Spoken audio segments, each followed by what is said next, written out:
Hello दोस्तों, you are welcome my YouTube channel Aasu math classes. आज की क्लास में हम लोग क्लास 10th का यूपी बोर्ड का चैप्टर 3 जिसका नाम है दो चर वाले रैखिक समीकरण युग्म, इसका आज इंट्रोडक्शन का पार्ट देखेंगे। इससे पहले हम लोग चैप्टर 1 और चैप्टर 2 के वीडियो कर चुके हैं, क्लास कर चुके हैं, जिसमें हम लोग एक्सरसाइज और इंट्रोडक्शन के क्वेश्चन किए थे, एक्सरसाइज के क्वेश्चन किए थे। अब हम लोग आज चैप्टर 3 का इंट्रोडक्शन पार्ट पढ़ेंगे कि इस चैप्टर में हमको क्या पढ़ना है। ठीक है, तो इस चैप्टर में हमको 3 एक्सरसाइज दिया है जिसमें हम लोग को दो चर वाले रैखिक समीकरण युग्म का सॉल्यूशन करना सीखना है। ठीक है, कि इनके सॉल्यूशन कैसे होंगे, कितने मेथड से सॉल्यूशन कर सकते हैं। तो चलिए आज की क्लास स्टार्ट करते हैं। जो लोग क्लास को देख रहे हैं क्लास को लाइक शेयर कर दें। तो चलिए पहले मैं देखिए लिख रहा हूं दो चर वाले रैखिक समीकरण युग्म। पहले तो इसका मतलब समझते हैं। लिखा है दो चर वाले, ऐसा रैखिक समीकरण जिसमें दो चर हो। दो चर मतलब कि x हो y हो, और युग्म मतलब जोड़ा हो, समीकरण का युग्म हो, जोड़ा हो। जैसे मान कर मैं ऐसे लिख रहा हूं a1x, ये देखिए फॉर्म होता है दो चर वाले रैखिक समीकरण युग्म का ये फॉर्म है a1x plus b1y plus c1 equal to 0, a2x plus b2y plus c2 equal to 0। ये जनरल फॉर्म होता है, स्टैंडर्ड फॉर्म होता है दो चर वाला रैखिक समीकरण। जैसे मैं कुछ एग्जांपल लिख रहा हूं 3x plus 2y equal to 8, 5x minus 3y equal to 10। ये दो इक्वेशन लिखा हूं मैं। एक इक्वेशन है, देखिए यहाँ पे दो चर है, एक x है एक y है, दो चर है। और चर कैसे है, रैखिक है, क्योंकि दोनों पे पावर एक है, दोनों पे पावर क्या है, 1 है। तो इस तरह के जो भी समीकरण होते हैं उसको बोलते हैं रैखिक समीकरण, जिसपे घात एक हो। यहां पे देखिए ये भी दो चर है, यहां भी x और y, ये भी रैखिक समीकरण है दो चर में। तो इस तरह से समीकरण हमको दिया रहेगा और इसको सॉल्व करना है। हम लोग क्लास 9th में रैखिक समीकरण पढ़ चुके हैं दो चर वाले, लेकिन वहां पे युग्म नहीं पढ़े हम लोग। एक जैसे ऐसे पढ़े थे कि 2x minus Y equal to 6, इस तरह का इक्वेशन पढ़े थे और इसका ग्राफ बनाना सीखे थे। तो मैं थोड़ा सा आपको एक 2x minus Y equal to 6 एक एग्जाम्पल दिया है, इसका ग्राफ बना के दिखा रहा हूं। एक इक्वेशन समीकरण है, क्योंकि हमें यहाँ पे दो चर वाले रैखिक समीकरण युग्म का भी ग्राफ बनाना है, ग्राफ बना के सॉल्यूशन करना है। तो पहले जब लोग क्लास 9th में ये चीज पढ़ चुके हैं, थोड़ा सा मैं इसको रिव्यू कर लेता हूं, फिर आपको दो चर वाले रैखिक समीकरण का कैसे ग्राफ बनता है उसको बताऊंगा। ठीक है, तो चलिए पहले हम लोग क्लास 9th का एक क्वेश्चन दिया 2x minus Y equal to 6, इसका ग्राफ कैसे बनाते थे हम लोग। तो हम लोग क्या करते थे, एक बॉक्स बना लेते थे, ऐसे एक बॉक्स बना लेते थे और इसमें इधर x और इधर y लिख लेते थे। अब इसमें क्या करते थे, इक्वेशन में एक वैल्यू हम अपने मन से रखते थे, दूसरी वैल्यू निकल के आती थी। तो मान के चलिए मैं यहाँ पे x की वैल्यू 0 रखूंगा, x की वैल्यू अगर मैं 0 रखूंगा तो y की वैल्यू हमको मिलेगी। यहाँ पे 0 रखूंगा तो क्या होगा, 2 इंटू 0, ये 0 हो गया, माइनस वाई इक्वल टू 6, तो y की वैल्यू क्या मिलेगी, -6। y की वैल्यू क्या मिल गई, -6। अब मैं इसमें क्या कर रहा हूं कि y की वैल्यू अपने मन से रख रहा हूं, y की वैल्यू 0 रख रहा हूं। जब y की वैल्यू 0 रखूंगा तो x की वैल्यू मिल जाएगी 3। यहाँ पे y बराबर 0 रख के सॉल्व करूंगा तो x की वैल्यू आ जाएगी 3। तो ये दो बिंदु मिल जाते थे, एक 0 कामा -6 और एक मिलता था 3 कामा 0, ये दो बिंदु मिलता था। अब इनको क्या करते थे हम लोग, ग्राफ पे दिखाते थे। कैसे दिखाते थे, हम लोग बनाते थे ऐसे ग्राफ, ये हमारा ग्राफ बनता था। इधर 1 2 3 4 5 6, 1 2 3 4 5 6, 1 2 3 4 5 6, 1 2 3 4 5, इस तरह से हम लोग नंबरिंग कर लेते थे।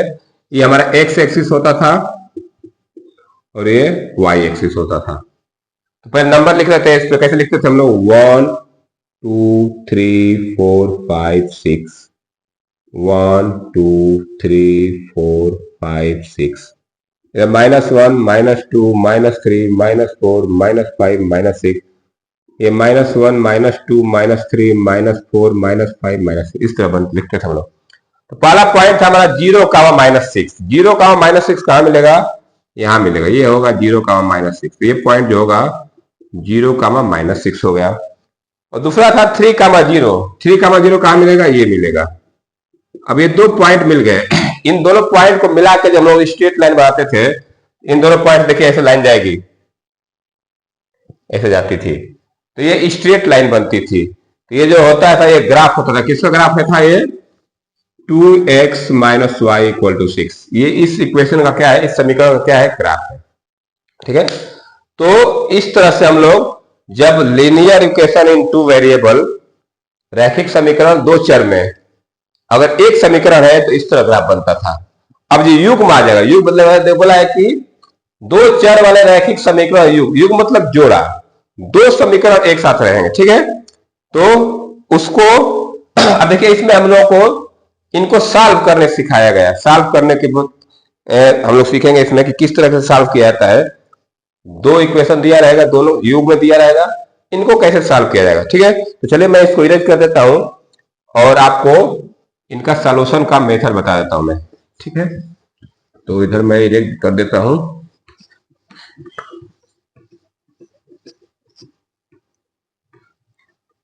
अब देखिए इनके सॉल्व करने का तीन मेथड है। जो भी इक्वेशन है तो हम लिख देते हैं समीकरण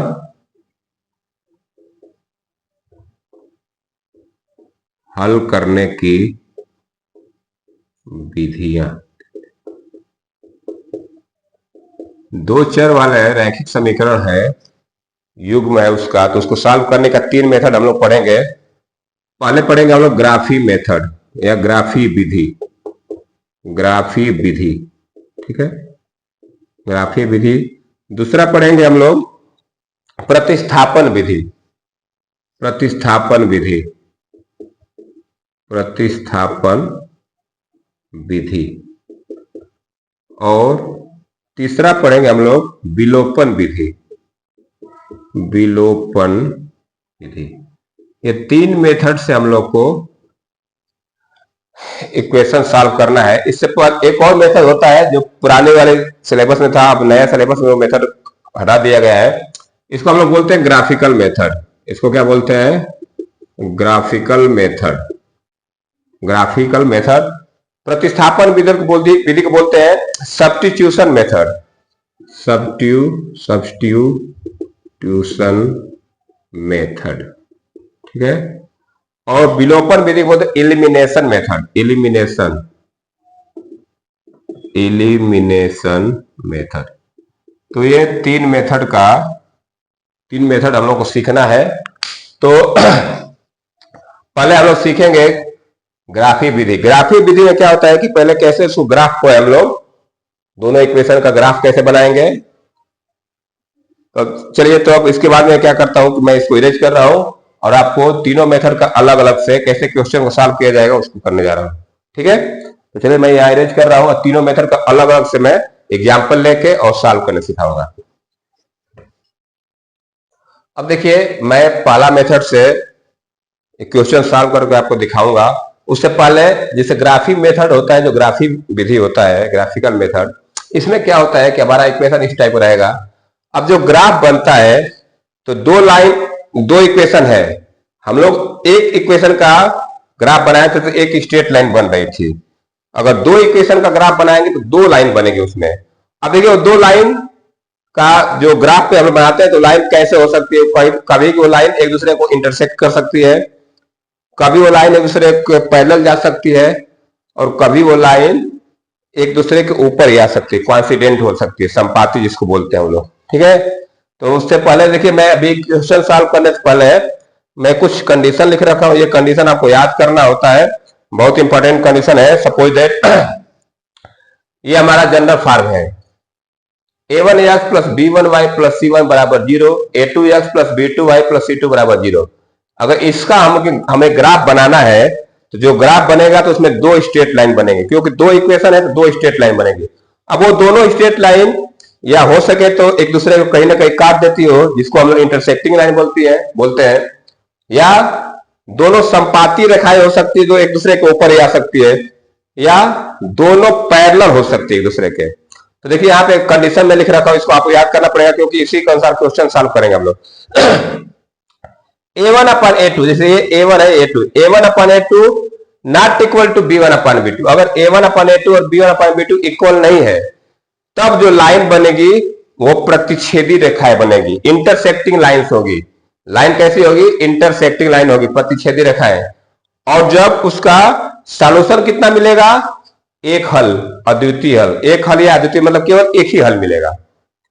अगर दोनों लाइन इंटरसेक्टिंग हो जाएगी, एक पॉइंट पे इंटरसेक्ट करेंगी, तो उसका एक हल मिलेगा। कितना हल मिलेगा? एक हल, जिसको हम लोग अद्वितीय हल बोल रहे हैं, यूनिक सॉल्यूशन बोलते हैं, वन सॉल्यूशन।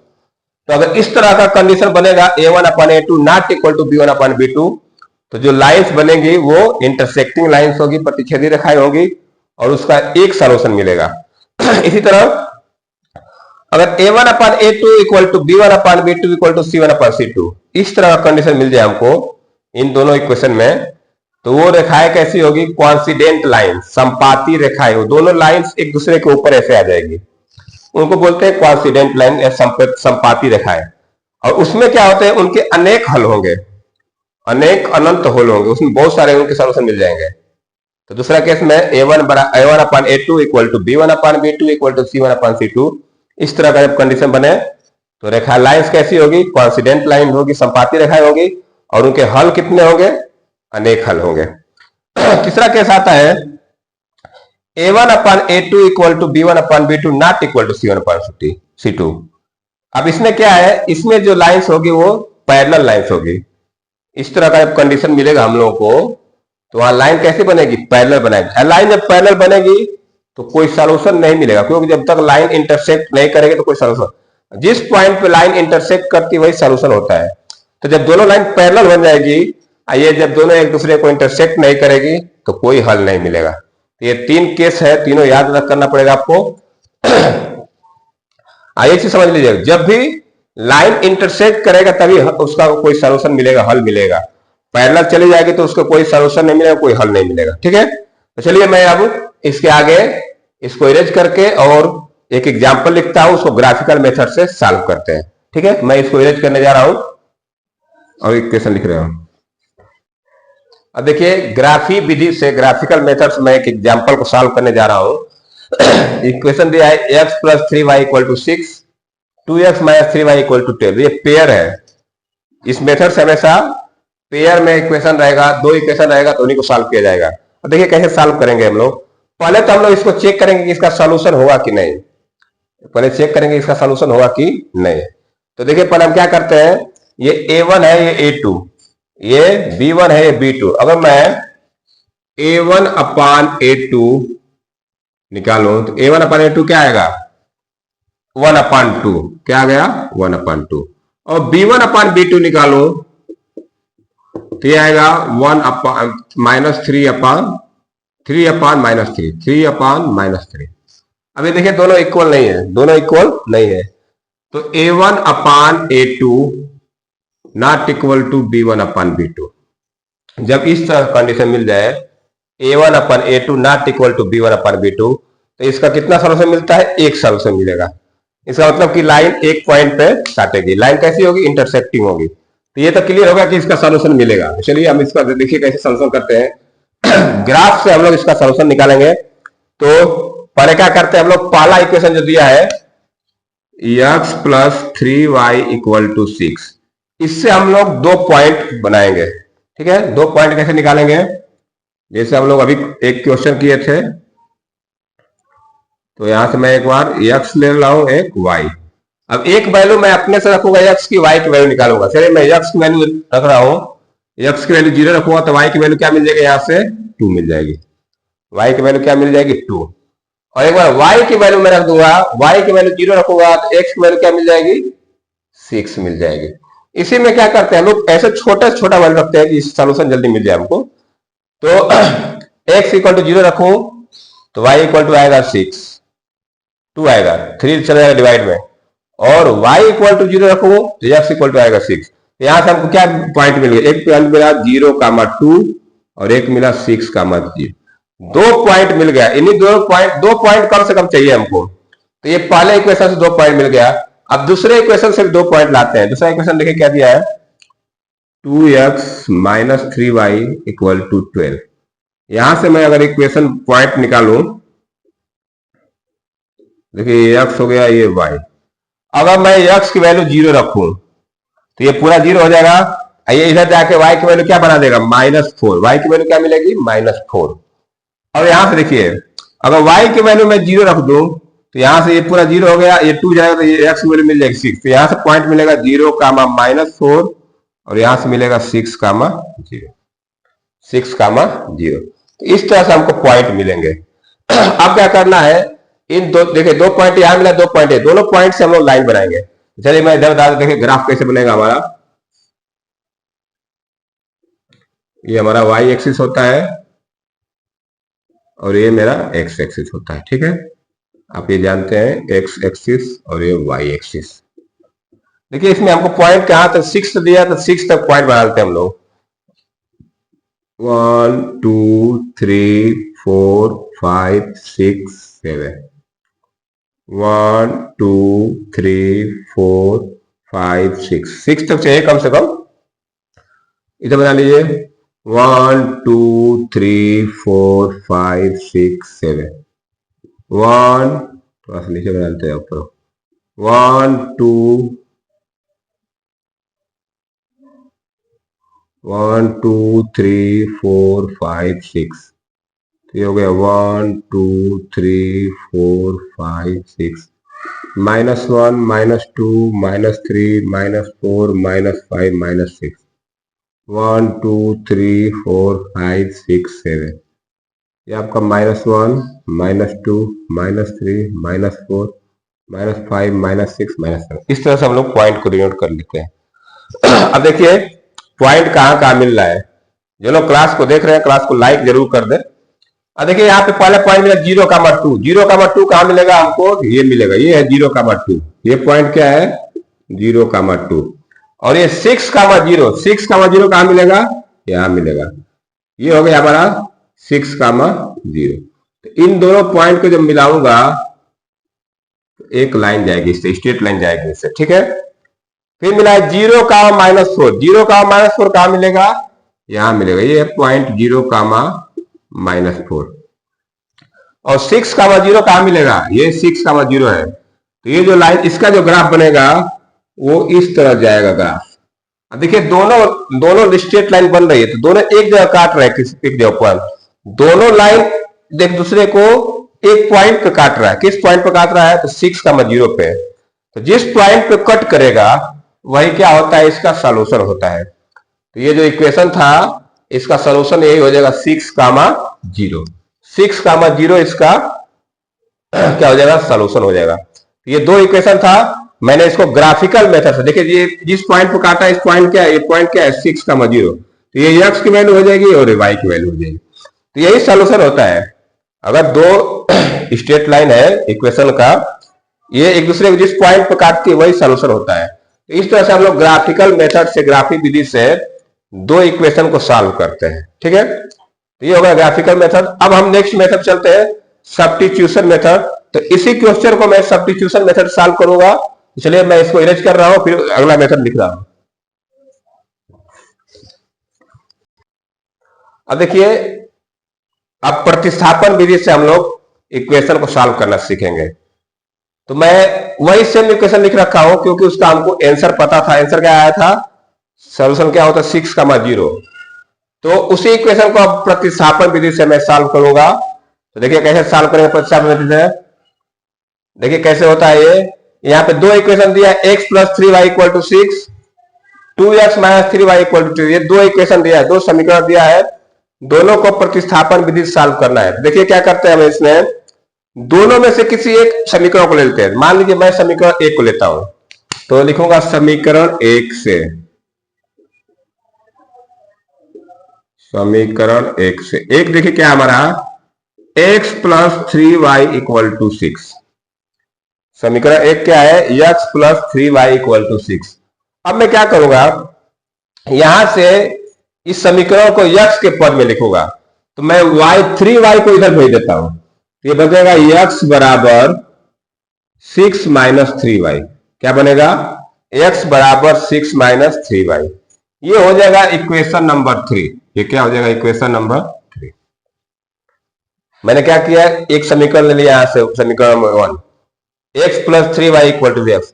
अब इस समीकरण में x को मैं एक तरफ रखा और बाकी को इधर भेज दिया, तो ये x बराबर आ गया 6 माइनस 3y। अब यही जो x की वैल्यू आ गई, यहाँ पे क्या आ गई, x की वैल्यू। अब यही x की वैल्यू जो है 6 माइनस 3y समीकरण 2 में प्रतिस्थापित किया जाएगा। यही x जहां जहां समीकरण 2 में x है वहां पे रखा जाएगा 6 माइनस 3y। तो क्या लिखेंगे, समीकरण 2 में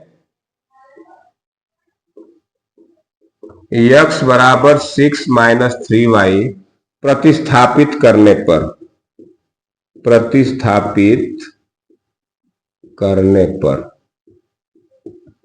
हमारा समीकरण 2 क्या है, समीकरण 2 यह है कि 2x माइनस 3y बराबर 12। यही समीकरण 2 है। इसमें x की जगह रखूंगा 6 माइनस 3y। क्या रखूंगा, 6 माइनस 3y। तो ये हो जाएगा 2 ब्रैकेट में 6 माइनस 3y माइनस 3y बराबर 12। क्या हो जाएगा, बराबर 12। इसको थोड़ा सॉल्व कर देखिए, पूरा समीकरण जो y में आ गया, पूरा समीकरण y में आ गया। तो इसको सॉल्व करके हम y की वैल्यू निकालेंगे। कैसे निकालेंगे, तो चलिए ये 2 का अंदर मल्टीप्लाई कर दो, तब 12 माइनस 3y बराबर 12। मैं 12 को उधर भेज रहा हूं तो ये बन जाएगा माइनस 3y, ये बन जाएगा माइनस 6y। इधर हो जाएगा 12 माइनस 12, इधर 12 है, ये 12 जाएगा तो 12 माइनस 12, तो बनेगा माइनस 6y बराबर 0। तो यहां से हमको y की वैल्यू क्या मिलेगी, 0 मिल जाएगी। y की वैल्यू क्या मिल जाएगी, 0। तो यहां से y की वैल्यू क्या मिल गई, 0। अब यही y की वैल्यू देखिए, यहां से हमको एक वैल्यू मिल गया, y की वैल्यू निकल गई। अब यही वैल्यू क्या करूंगा, मैं समीकरण नंबर 3 में रखूंगा। तो देखेंगे समीकरण 3 से, अब यही वैल्यू समीकरण 3 में रखूंगा। समीकरण 3 में देखिए क्या है, समीकरण 3 हमारा यह है, x बराबर 6 माइनस 3y, x बराबर 6 माइनस 3y। अब हमको y की वैल्यू मिल गई, क्या मिली है, 0। तो जहां जहां y वहां 0 रख दीजिए। क्या रखेगा, तो क्या बनेगा, ये x बराबर 6 माइनस 3 इंटू 0। तो x बराबर 6 माइनस 0, तो x की वैल्यू क्या मिल गई, 6। तो अतः हमारा सोल्यूशन क्या मिल गया, इसलिए x बराबर 6 मिल गया और y बराबर 0। पहले हमारा आंसर यही आया था, 6 का मैं 0 पर काटा था तो सोल्यूशन क्या मिला था, 6 का मैं 0 मिला था। तो यहाँ x की वैल्यू 6, y की वैल्यू 0। तो ये प्रतिस्थापन विधि से हम लोग समीकरण के युग्म को सॉल्व करते हैं। तो ये आप प्रतिस्थापन दो विधि सीख लिए हम लोग, ग्राफी विधि सीख लिए और प्रतिस्थापन विधि सीख लिए। अब एक लास्ट विधि है जिसका नाम है विलोपन विधि, उससे देखते हैं उससे क्वेश्चन कैसे सॉल्व किया जाता है। तो चलिए मैं इसको इरेज कर रहा हूं और उस विधि को भी बता देता हूं, उस मेथड को भी। अब देखिए तीसरा मेथड पढ़ेंगे हम लोग, विलोपन विधि। विलोपन विधि से समीकरण को कैसे सॉल्व किया जाएगा। चलिए मैं देखिए वही दो समीकरण लिखा हूं, दोनों इक्वेशन वही है। हम इसको इल्यूमिनेशन या इलिमिनेशन मेथड बोलते हैं, इसको विलोपन विधि से सॉल्व करेंगे। ठीक है, देखिए कैसे सॉल्व करेंगे। अब एक चीज ध्यान दीजिए, ये समीकरण एक है x plus 3y equal to 6, 2x minus 3y equal to 12। इसमें क्या किया जाता है कि विलोपन नाम है, विलोपन मतलब इसमें से दो चर है x y, किसी एक चर को विलुप्त किया जाता है, किसी एक चर को विलुप्त किया जाता है। जब एक चर विलुप्त हो जाएगा तो केवल एक चर बचेगा, एक चर बचेगा तो उसमें क्या किया जाएगा, उसकी वैल्यू निकाल ली जाएगी और फिर उससे वही वैल्यू किसी इक्वेशन में रख के दूसरी वैल्यू निकाल लेंगे। देखिए यहां पे मैं सॉल्व करने जा रहा हूं, कैसे हल होगा। देखिए यहां पे दिया है x plus 3y equal to 6, ये हो गया इक्वेशन नंबर 1, और 2x minus 3y equal to 12 equation number 2। हम देखिए कैसे, हम देखते हैं कि किसमें x या y बराबर दिख रहा है। कोई बराबर है तो बराबर होगा, और साइन अगर अपोजिट दोनों का रहेगा तो हम उसको जोड़ेंगे तो दोनों वो चर खत्म हो जाएगा। मान के यहां पे देखिए y का, देखिए यहां पे 3y है, यहां भी 3y है, यहाँ प्लस है या माइनस है।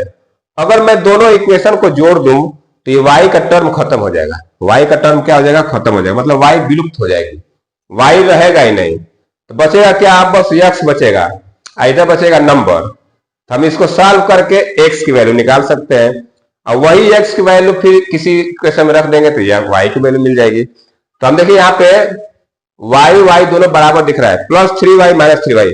अगर समीकरण 1 और 2 को जोड़ दिया जाए तो y का टर्म खत्म हो जाए, y विलुप्त हो जाएगा। तो लिखेंगे, कैसे करेंगे, देखिए समीकरण 1 तथा 2 को जोड़ने पर, समीकरण 1 और 2 को जोड़ने पर, अब देखिए समीकरण 1 और 2 को जोड़ेंगे तो देखिए ये x और 2x मिलकर 3x हो जाएगा। इसको जोड़ेंगे तो ये खत्म हो जाएगा, ये क्या हो जाएगा, खत्म हो जाएगा। इधर जोड़ेंगे तो क्या आएगा, 18 आ जाएगा। अब देखिए ये एक चर में समीकरण आ गया x में। अब इसको सॉल्व कर लीजिए तो x इक्वल टू क्या आ जाएगा, यहां से 18/3, x की वैल्यू क्या आ गई, 6। तो हमको एक तो वैल्यू मिल गई x का। अब y की वैल्यू कैसे निकालते हैं, यही वैल्यू समीकरण 1 में रख लीजिए। तो लिखेंगे समीकरण 1 में x बराबर 6 रखने पर, समीकरण 1 में x बराबर 6 रखेंगे, इधर बताता हूं कैसे होगा। समीकरण 1 में रहा है x + 3y बराबर 6। अब x को क्या रखेंगे, 6 रखेंगे, ये बनेगा 6 + 3y बराबर 6। ये 6 उधर जाएगा तो 3y बराबर 6 - 6, तो 3y बराबर क्या आ जाएगा, 0। तो यहां से y की वैल्यू क्या मिलेगी हमको, 0/3। तो y की वैल्यू मिल गई 0। तो इलिमिनेशन विलोपन मेथड से भी इसको हम लोग सॉल्व किए तो हमारा सॉल्यूशन वही मिला, x बराबर 6 और y बराबर 0। हम लिख सकते हैं इस प्रकार, x = 0 और x = 6 और y = 0। तो इस तरह से हम लोग एक्सरसाइज 3.1, 3.2, 3.3 तीन एक्सरसाइज इसमें है, उनके क्वेश्चन हम लोग इसी तीनों मेथड से सॉल्व करेंगे। हर एक्सरसाइज में, पहले एक्सरसाइज में दिया ग्राफिकल मेथड, फिर दिया सब्स्टिट्यूशन मेथड और फिर दिया है विलोपन मेथड। 3 एक्सरसाइज है, तीनों में हम लोग एक एक मेथड से क्वेश्चन सॉल्व करेंगे। तो चलिए आज हम लोग इस आज की क्लास को यही रख लेते हैं, खत्म करते हैं। और जितना 3 मेथड पढ़ाया हूं तीनों मेथड का यूज करेंगे हम लोग।